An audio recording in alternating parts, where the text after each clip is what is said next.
xibaar yu wér te wóor ca tàng ba abonnez-vous pour ngeen di mën di jot suñuy vidéo. jërë ngeen jëf ci ànd ak ñun ci chaîne bi di Buzz 221 HD dañu koy dooree ci guerre bi nga xam ne jamono ji mi ngi am ci Moyen-Orient bi chaîne bi nga xam ne moo di I24 daan na xam ne nag daal am nañ ab journée bu difficile lool ci région yi nga xam ne nag ñooy ay région yu Israël ak ay concentration yoo xam nag amul benn précédent ci Jérusalem muy xam ne nag daal iranien yi ci boppam nag daal daan nañu jéem a viser ay installation yu sensible waaye tamit nag daal loolu yi gis nañ ndax daan nañu gis ay missile ci boppam nag di commencé di daanu ci ay endroit yu bëree bëri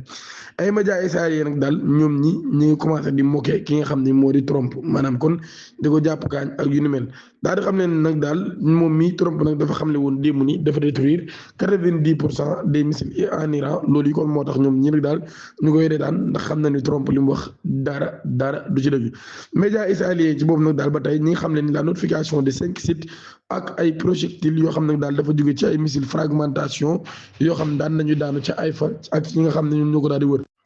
ab avion américain bu F-35 Lightning moom mi lañu daal touché nag ci ay tir de défense aérienne yu Iran yooyu kon nag daal def attaque boo xam ne dañu ko amal contre port ba nga xam ne moo nekk ca Bandar Abbas loolu yi tax na sax ba avion F-35 boobee di ab avion de chasse moom mi nag daal dafa daal def ab atterrissage ci lu gaaw loolu ci benn base militaire Amérique boo xam ni mi ngi nekk ci Moyen-Orient bi ndax lu ko moyoon rek lu dul loolu maanaam avion boobee ci boppam mën naa nag daal di crashé wu maanaam daal di daanu ab attaque ba tey boo xam ne daan nañ ko gis ci ay drone loolu yi nag daal doon visé ay installation américain yu nekk ci région orientale bi rawatina fa nga xam ni moo di Arabie Saoudite ba tey ñu gis ay plateforme nag daal yoo xam ni dafa destiné ñi nga xam ne ñoo di colons yi daal di indiqué kenn nag daal directive de la censure militaire de missile iranien serait tombé fi nga xam ne moo di Jérusalem waaye tam ñu daal di gis beneen missile boo xam ne daan nañ ko intercepté kon daal mën nañu wax ni ci attaques yi moom Jérusalem bokk na ci dëkk yi nga xam ni Iran mi ngi koy visé bu baax a baax ay médias israéliens ba tey nag daal ñi nga xam ne ay documentation yoo xam ne nag mi ngi jugee ci ay centre di indiqué kenn nag daal ay probabilité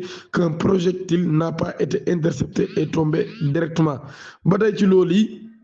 Reuters moom mi ngi cité nag daal ab note de recherche buy wax ni 28 millions de vols dans la région du Moyen-Orient seraient menacés cette année en raison de la guerre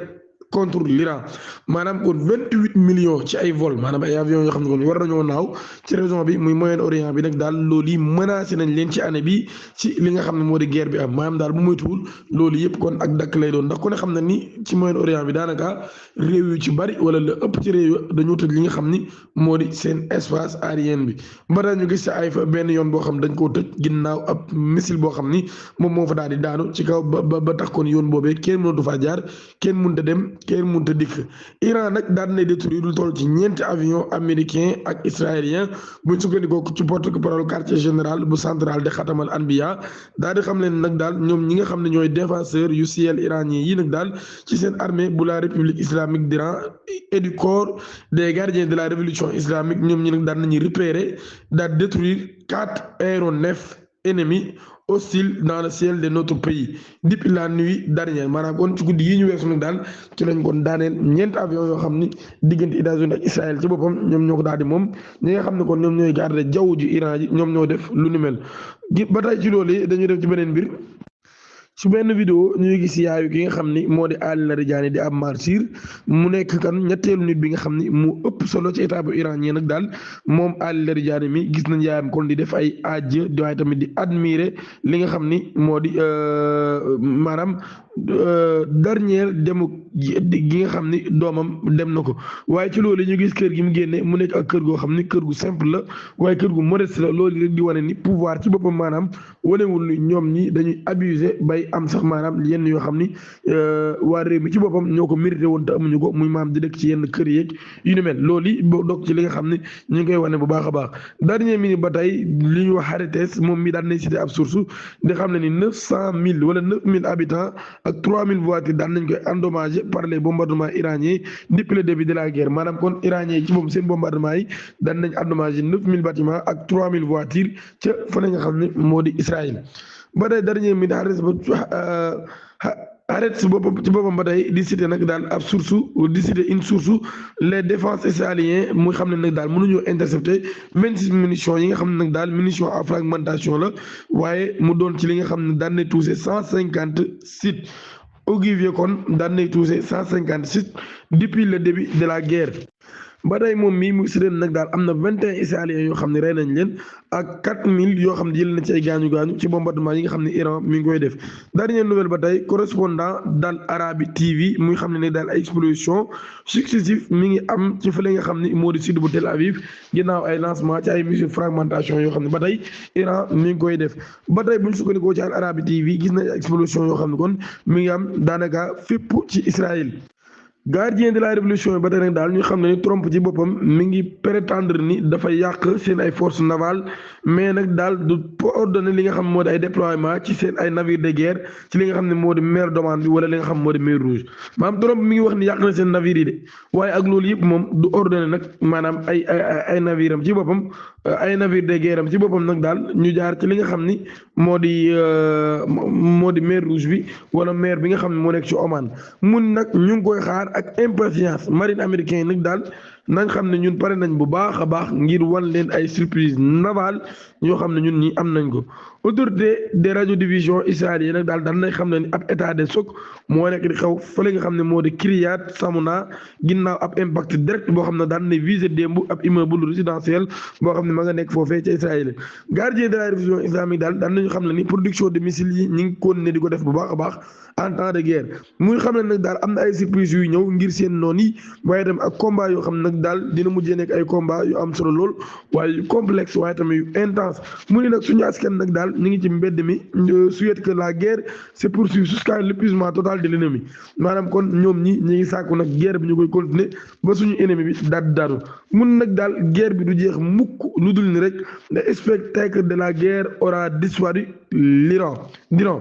maanaam kon ñi nga xam ne kon ñoom la ñuy joteel ñuy américains yu mel génn Iran ba jeex tàkk rek lu ko may guerre moom du jeex benn yoon. waa Russie ci boppam nag ñi ngi demandé américains yi ak Israël ñu daal di bàyyi immédiatement aventure militaire bi nga xam ni ña ngi koy def ca Iran maanaam Russie ci boppam nee na États-Unis ak Iran ak Israël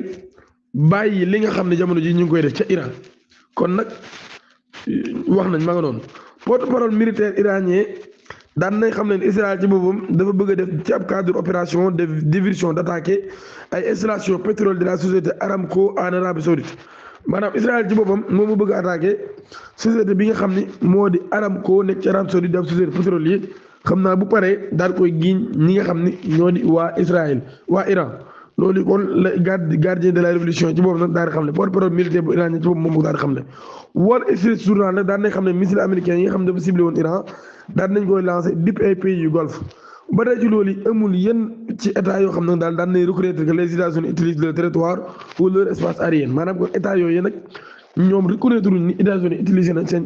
territoire wala seen espace aérien maanaam daal kon dañoo def ni rek mel ni comme si ñoom yëguñu la xew loolu xam naa bokk na tamit ci li tax Iran di fay réew yi nga xam ñoo nekk ci golfe bi Arabie Saoudite nag daal mi ngi mettre la marche devant le pire scénario le prix du pétrole mën naa yokk nag ba ak ci $180 bu fekkee guerre bi mi ngi continuer ce mois d'avril bi ñu dëgmal journaliste américain bii di Maxime Boulambat daan nay affirmé que nag daal Donald Trump daan nay joxe feu vert am pour ay frappe contre part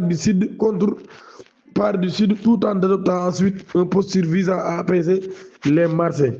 Reuters ba tey mi nga xam ne nag daal armée américaine bi nag daan nay demander ab financement supplémentaire de $200 milliards ngir guerre bi nga xam ne mi ngi am ci digganteem ak Iran maanaam kon armée américaine mi ngi laajaat $200 milliards ngir mën a continuer guerre bi nga xam ni jamono ji mi ngi dox ci digganteem ak Iran. Wall Street Journal ba tey di cité ni ay responsable américain te Washington ak ay alliés daan nañ envoyé ay avions d'attaque pour patrouiller au-dessus des voies maritimes opération la boo xam ne ñu ngi ko intensifier bu bokk ci ab plan de Pentagone pour nag wàññi risque bi nga xam ne nag maanaam guerre bi ci boppam mën na koo def des avions A-10 et Apache ñu daal koy détruire depuis plusieurs jours des vedettes iraniens qui harcèlent les navires dans le détroit d'Ormuz dinaa ngeen abonné ci chaîne bi activé cloche notification bi te aimé vidéo bi jërë ngeen